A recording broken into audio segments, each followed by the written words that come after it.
Hi, I am Luke Jundy and I am here with my dad, Lauren Jundy. Today I'm going to be asking some questions. The first question I have for you is, what is your full name and why do all the males have L in their first letter in our name?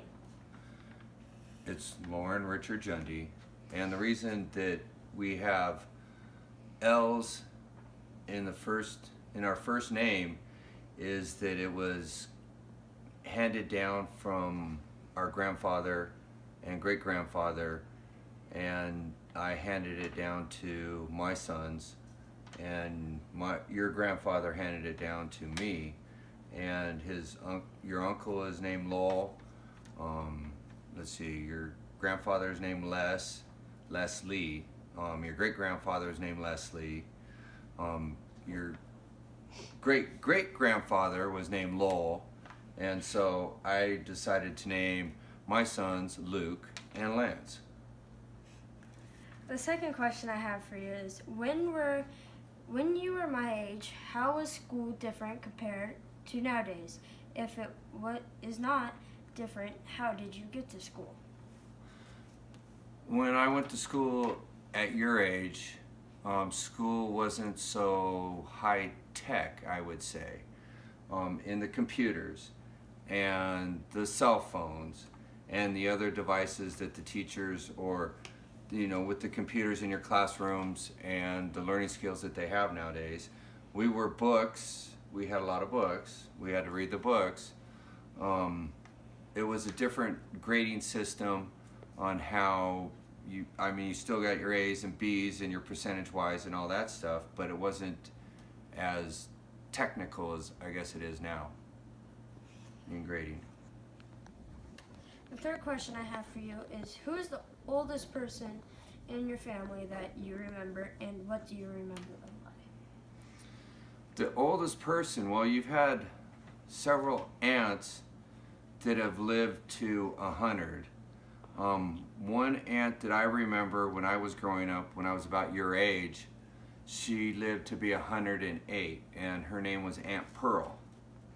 And Aunt Pearl, what I remember her most for is that and this is going to seem a little interesting, but when she would come over, she would always have a lot of makeup and a lot of perfume on. And at 108, your Aunt Pearl had a wig.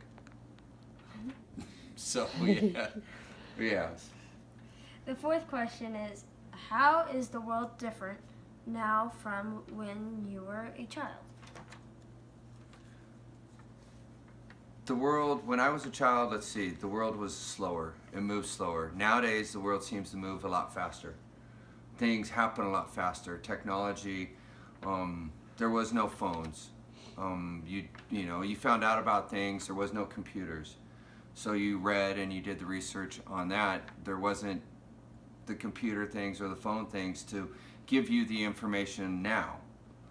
TVs and news was more local. It wasn't worldwide. You receive things a little bit slower. Nowadays, everything is fast-paced and picking up speed. There's more computers. Everything's about moving faster. My fifth question is, as you see it, what are the biggest problems that we face our nation, and how do you think they should be solved? The biggest problems I think that face our nation is, for me personally, is greed. I think that coming from living in a lifestyle of Acton, growing up in Acton since I was 71, or in 71, started living here in 1971, it was a country atmosphere. Country made it to where people were nice. They were not so defensive. And the way the world is nowadays, everybody if you slip, there could be a problem. You could fall down financially, and that's what everybody claims their lifestyle off of, is where they are financially set in this world. Where back then, it was nice to help a neighbor and go over and work on his house and do it for just the purpose of him being a friend. Everybody seems, or more people nowadays, because of the population is larger, they seem to be more into themselves instead of helping out the fellow man. And that's one of the biggest problems I see with our nation now, is that people are losing that country. How would I like? How would I like to say it? Being nice, being compassionate towards fellow man. And I think that that is one thing that people need to look back into, is being, nice again to each other. My sixth question is, what are some of the unusual or funniest things we did when we were regular, when we were small? You and your brother? Yeah. Oh my. One for your brother, which is not so funny, but we used to always get a laugh out of it, was when your brother would get upset and start to cry. He would hold his breath and he would pass out. And it's not that funny, because when it first started happening, it was a concern and we didn't know what to do. But after it happened several times, it was just like, when you come to again, we realized that it's just it was the little problem he was going through at the time. For you, do I share this on TV? Yeah. Okay, I have to share this on TV. The funniest thing for Luke was every time you go to change his diaper, the kid could not stop peeing. And so every time we turned around, we have to change a diaper on Luke. Luke was just streaming away. That would be probably the funniest. You never knew when. And now, other than that, just your humor. Just the way you're Mr. Little Talkative, and your humor, I find very, your little joke that you tell and stuff like that, I think it's cute. The seventh question I have is, where you lived as an adult, where have you lived as an adult, and which is your favorite and why? Let's see, I've lived in a lot of places, from Florida to upstate New York, Tennessee, California naturally, Missouri, Colorado, Ohio. I would have to say I love California because of the wide open space. I love New York because it was green and beautiful all the time. I really did love Florida because of the sandy beaches, and living on the ocean was a beautiful experience.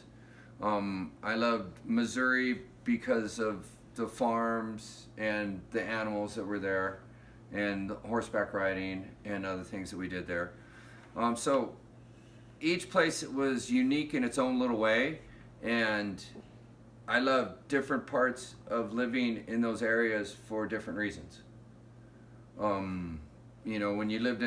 When I lived in Tennessee, it was a lot of history, a lot of culture, a lot of Civil War stuff, a lot of things about what happened in that time. Lynchburg, Virginia, I lived there for a while. That was a big Civil War area. Upstate New York, I went to Niagara Falls, got to see went to Cooperstown, baseball, Cooperstown.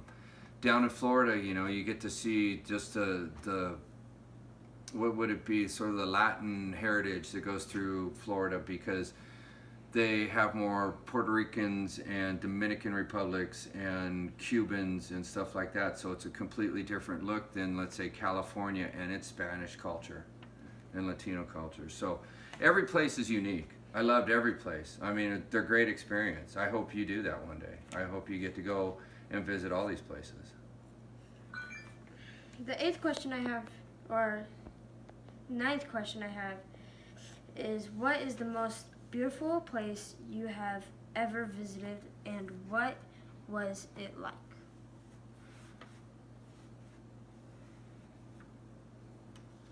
The most beautiful place that I would be in the United States. Niagara Falls was very beautiful. I enjoyed Niagara Falls. just because of the the the waterfall falling that great distance. The Grand Canyon, when I was with you guys, I'd have to say is another beautiful you know, when we went to the Grand Canyon and did the train ride from Henderson down, and watching the beauty of the Grand Canyon and the depth of it, I think those would probably be the two most beautiful places I've been. For the 10th question I have, as a child, what did you want to be when you grew up? Oh, an easy one. Baseball player. That's what I thought. Always a baseball player, yes. I wanted to play baseball from the time I was your age. And nothing ever really changed my mind until I became a baseball player. And then just when I was playing with the Mets and the Kansas City Royals, it just took some of the passion away because I loved to do it, because I just love to do it. And in that world, it becomes more of a business. And I wasn't really prepared mentally for that kind of atmosphere. I was still prepared to do it because I loved to do it. And it was a love, you know. And when it became more of a, you know, you have to winning percentage and wins and losses and stuff like that, it took me a little while to learn that. It took, you know, because I played because I loved to play. I didn't play for the money or anything else. I played because I loved baseball. For the 11th question I have, what was your favorite pet and why? Would you ever have that pet again in your life? My favorite pet would have to be our bobcat. We found the bobcat when I was a junior in high school. It was abandoned by its mother. It was out of the den. The mother had moved the whole litter somewhere else. And that pet grew up as my best friend for a while.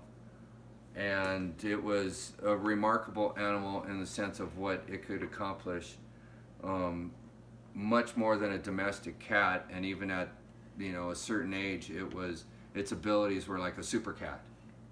So it made it very easy to have, you know, a lot of fun with the cat, because it did different things that you know, you would sort of put it to a test and, you know, have that test and it would accomplish it. And it was a lot of fun. For my last question I have, what is your favorite part about your life nowadays? My family. My family is definitely my favorite part. You know, being with them, enjoying them, having laughs with them, you know, crying with them. You know, that's definitely the favorite part. I mean, and trying to help you and your brother, you know, understand what you have ahead of yourself. I mean, this world is becoming more populated and it is tougher to make a dollar. And so, you know, doing these kind of things for school is very important. And like I tell you and your brother constantly, that your homework will never stop. You will have homework the rest of your life. You will learn to study and have homework and to be responsible the rest of your life. So when you do your homework, you need to make sure that you're doing it on a daily basis and getting it done. That's life. People get ahead by completing their projects, doing their due diligence to make sure it's correct 100%, and, you know, turning it into their peers or their bosses, as you would say, and making sure it's right. Because they don't keep you around if it's wrong. They make sure that you know, they find somebody else that can accomplish that task. So that's why you need to make sure that everything's right. Okay. Okay? That'll be it for our questions. Thank you. Thank you. Thank you.